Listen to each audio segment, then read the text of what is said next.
back to our other classes. I'm Harneet Kaur and today we'll be learning about the topic economic liberalization and globalization of standard 10. Yes, I know we had done 2 chapters of history, but history करके हम bore हो जाते, right? तो हम अब थोड़ा new chapter पढ़ते हैं, so that हमारा माइंड थोड़ा फ्रेश हो जाए. History seems so boring, right? तो हम थोड़ा इंटरेस्टिंग चैप्टर पढ़ते हैं, ठीक है. So I have selected the next topic as economic liberalisation and globalisation, जो कि बहुत एक इम्पोर्टेंट है from the economic aspects of each and every country, right. So पहले हम टॉपिक के बारे में समझते, पहले हम चैप्टर का नाम समझते कि चैप्टर का नाम क्या कहना चाहता है.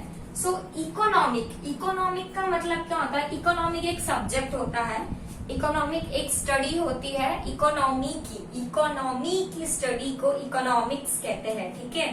Liberalisation, liberal, the word liberal means freedom. The word liberal means freedom. तो economic freedom and globalisation. Globe हमको पता है, ग्लोब मतलब वो अर्थ पूरा जो मॉडल होता है वो. तो इकोनॉमिक लिबरलाइजेशन एंड ग्लोबलाइजेशन मतलब इस चैप्टर में हम पढ़ेंगे कि इंडिया कंट्री में इकोनॉमिक रिफॉर्म्स कब आए, कैसे. रिफॉर्म, REFORM, रिफॉर्म मतलब चेंजेस. तो इकोनॉमिक रिफॉर्म यानी कि चेंजेस कब आए, कैसे है, उसका क्या पॉजिटिव इम्पैक्ट था, उसका क्या नेगेटिव इम्पैक्ट था, कौन कौन से इम्पैक्ट है. तो लेट्स गेट स्टार्टेड. हम बात करेंगे टाइमलाइन के हिसाब से. 1947 में क्या हुआ था आप सबको पता है. 1947 में इंडिया को इंडिपेंडेंस मिली थी. 1947 में क्या हुआ था, इंडिया को इंडिपेंडेंस मिली थी. तो हम सबको पता है कि जब इंडिया को इंडिपेंडेंस मिली तो इंडिया को ब्रिटिशर्स लोग बहुत ज्यादा कंकाल करके गए थे, मतलब बहुत ज्यादा लूट चुके थे, राइट. तो हम लोग के पास कुछ नहीं था. तो हमारी कंट्री में जब जो गवर्नमेंट आई थी उन्होंने मेन चीज किस पे फोकस की, एक एक चीज की प्लानिंग करने में. कैसे 5 ईयर प्लान्स के बारे में उन्होंने बताया, जो कि आप लोगों ने कभी ना कभी तो सुना होगा, नहीं भी सुना होगा तो हम 10th में इंडियन 5 ईयर प्लान्स के बारे में सब कुछ पढ़ेंगे, ठीक है. तो प्लानिंग उन्होंने करी एंड प्लानिंग के साथ साथ उन्होंने मेन फोकस जो था वो इंडस्ट्रियल सेक्टर पे दिया. ये आप लोगों ने 6th, 7th, 8th क्लास में देखा होगा कि जो ब्रिटिशर्स थे, ब्रिटिशर्स के कारण हमारी कंट्री में इंडस्ट्रियल सेक्टर जो था वो बहुत ज्यादा प्रोग्रेस हुआ. हमारी कंट्री में अगर इंडस्ट्रीज आई है तो वो ब्रिटिशर्स की देन है. तो ब्रिटिशर्स हमारी इंडस्ट्रियल सेक्टर को छोड़ के गए थे, जो कि एक नई चीज थी. तो हमारी तब की सरकार को इंडस्ट्रियल सेक्टर को ही आगे प्रमोट करना था, तो उन्होंने उस हिसाब से प्लानिंग क्रिएट करी. पर 1947 में जैसे ही हमारा देश आजाद हुआ था, इंडिपेंडेंस मिली थी उसको, तो ultimately we were not having much of the resources. हमारे पास इतना पैसा नहीं था, इतनी कोई टेक्नोलॉजी नहीं थी कि हम बाकी कंट्रीज के एट पार यानी कि एक लेवल पर आ सके. तो धीरे धीरे बहुत ज्यादा डिफिकल्टीज फेस करी हमारी कंट्री ने, हमारी कंट्री के एक सेक्टर ने. पर अल्टीमेटली क्या हुआ, जैसे मैंने बोला कि कंट्री की गवर्नमेंट का मेन फोकस इंडस्ट्रीज पे था, तो उन्होंने इंडस्ट्रीज को आगे किया, जिसके कारण क्या हुआ, एग्रीकल्चर सेक्टर जो था उसको निग्लेक्ट किया गया, ठीक है. एग्रीकल्चर सेक्टर को निग्लेक्ट किया गया. फिर आया दौर 1991 का. अब ये एक ऐसा साल था, वो एक ऐसा पीरियड चल रहा था कि तब इंडिया बहुत ज्यादा गरीब हो गई थी, ठीक है. इंडिया इतनी ज्यादा गरीब हो गई थी कि इंडिया ने $7 बिलियन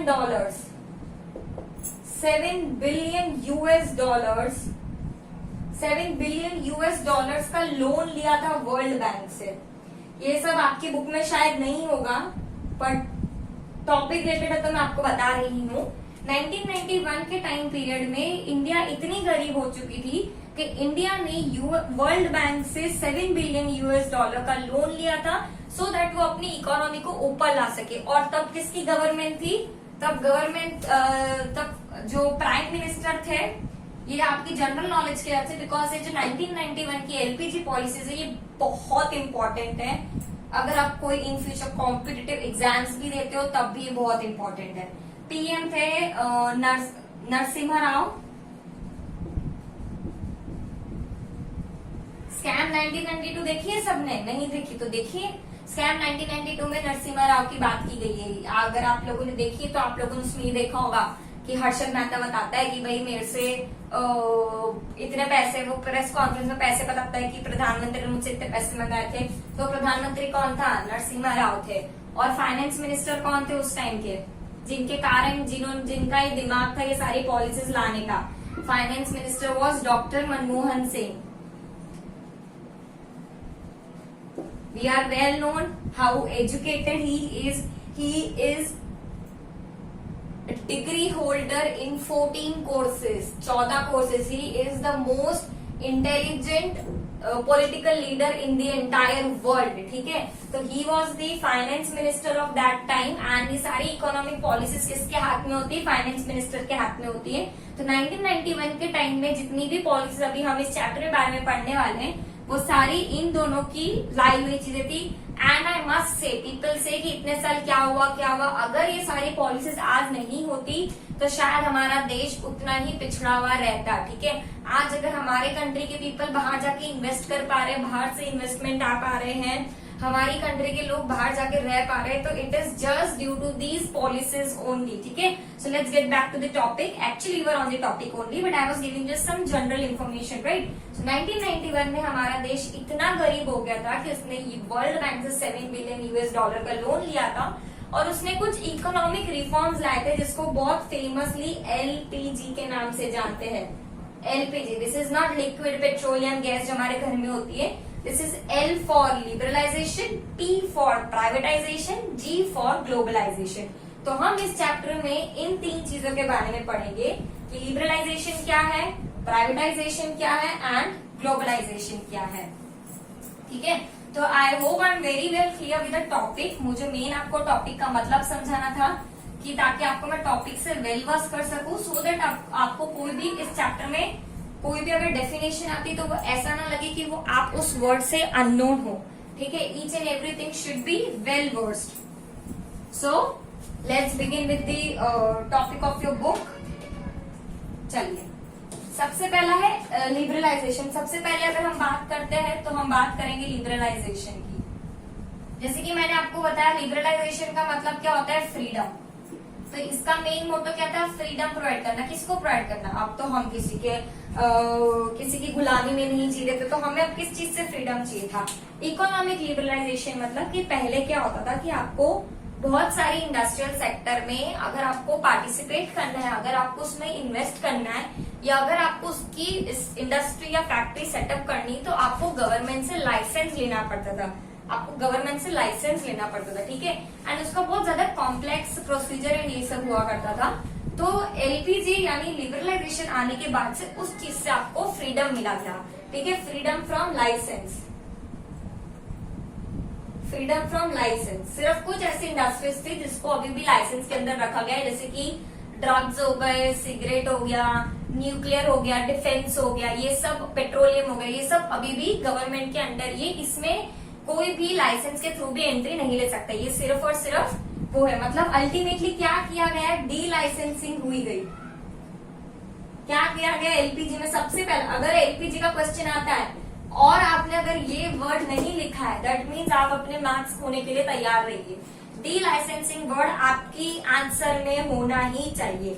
ठीक है, तो गवर्नमेंट ने क्या किया? धीरे धीरे रिस्ट्रिक्शंस कम किए, कंट्रोल्स कम किए अपनी इंडस्ट्रीज पे से, एंड लोगों को उसमें एंटर होने दिया through the process of licensing. ध्यान से सुनिए, गवर्नमेंट ने धीरे धीरे अपनी इंडस्ट्रीज को डी लाइसेंस किया, लोगों को अलाउ किया कि भाई साहब आप भी आइए, इस इंडस्ट्री में एस्टेब्लिश कीजिए एंड लाइसेंस निकलवाइए। ठीक है, रिजर्वेशन 18 कंपनीज, 18 इंडस्ट्रियल सेक्टर्स थे जिसमें रिजर्वेशन कंपलसरी था।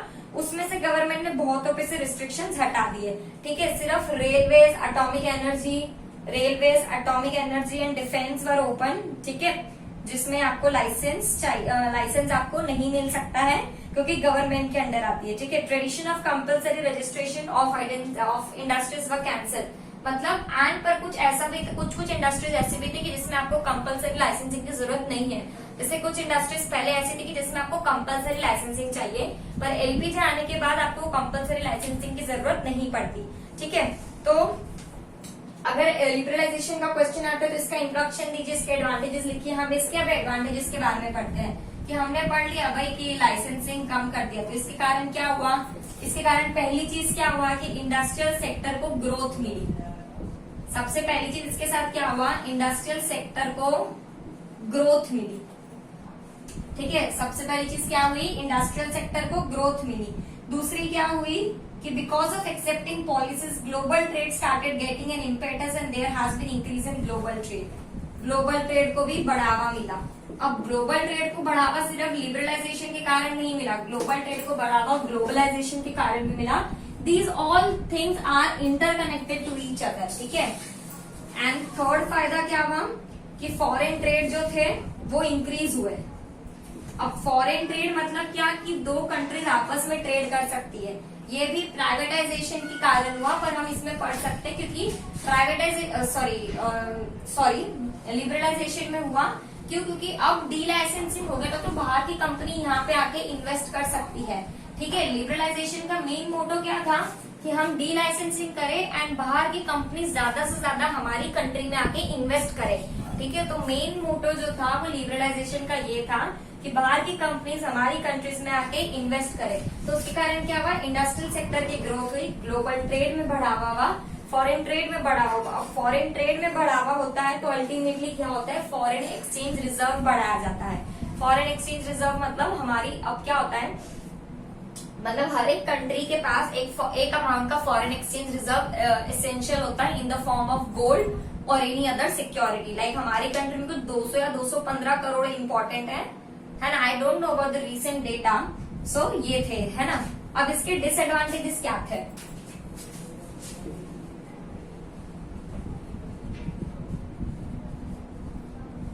इसके डिसएडवांटेजेस थे, जो इसके एडवांटेजेस उसका डिसएडवांटेज उल्टा करो कि इंडस्ट्रियल सेक्टर की ग्रोथ हुई तो वहां पे क्या हुआ, एग्रीकल्चर सेक्टर को निग्लेक्ट किया गया, एग्रीकल्चर सेक्टर को इग्नोर किया गया, निग्लेक्ट किया गया, जिसके कारण क्या हुआ, एग्रीकल्चर सेक्टर जो कि कंट्री की 72% पॉपुलेशन जिसमें एंगेज्ड है, जो सबसे ज्यादा जीडीपी कंट्रीब्यूट करता है, उसको पूरी तरह से निग्लेक्ट करा गया। दूसरी चीज क्या हुई, मोनोपोली को चेक नहीं कर पाए, मोनोपोली को चेक नहीं कर पाए, लोग आते गए यहाँ पे करते गए, धीरे धीरे मोनोपोली इंक्रीज होती गई। जो बिग फर्म्स थी उनको ही सबसे ज्यादा फायदा होता गया, big firms profit, big firm को प्रॉफिट होता गया एंड एक्सप्लॉयटेशन होता गया, एंड एक्सप्लॉयटेशन होता गया। ठीक है, and next is depth, foreign depth increases. मैं एक्सप्लेन कर रही हूँ, देखिए पहला है एग्रीकल्चर को इग्नोर किया गया। जब लिबरलाइजेशन के कारण मेन फोकस आपका इंडस्ट्रियल सेक्टर पे गया तो उसी के कंपेयर में क्या हुआ, एग्रीकल्चर सेक्टर को पूरी तरह से निग्लेक्ट किया गया, पूरी तरह से इग्नोर किया गया, और उसी के कारण क्या हुआ, मोनोपोली इंक्रीज होती है, क्योंकि बाहर से चीजें आ रही है तो हो सकता है वो इंडिया में पहली बार आ रही, इंडिया में पहली बार आ रही मतलब उस कंपनी की हमारी कंट्री में तो मोनोपोली क्रिएट होगी।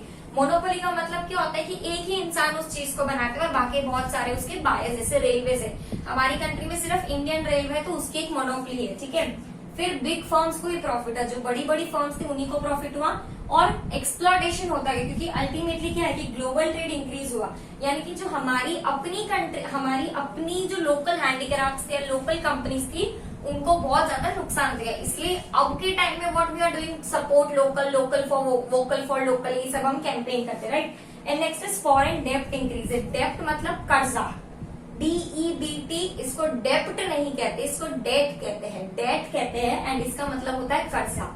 मतलब क्या कि अगर हम फॉरेन ट्रेड इंक्रीज हो रहा है तो हम बाहर से भी उधारी में पैसा ले रहे हैं कुछ, तो उसके कारण क्या हो रहा है, फॉरेन डेप्ट आपका इंक्रीज हो रहा है। तो this was all about this first video lecture.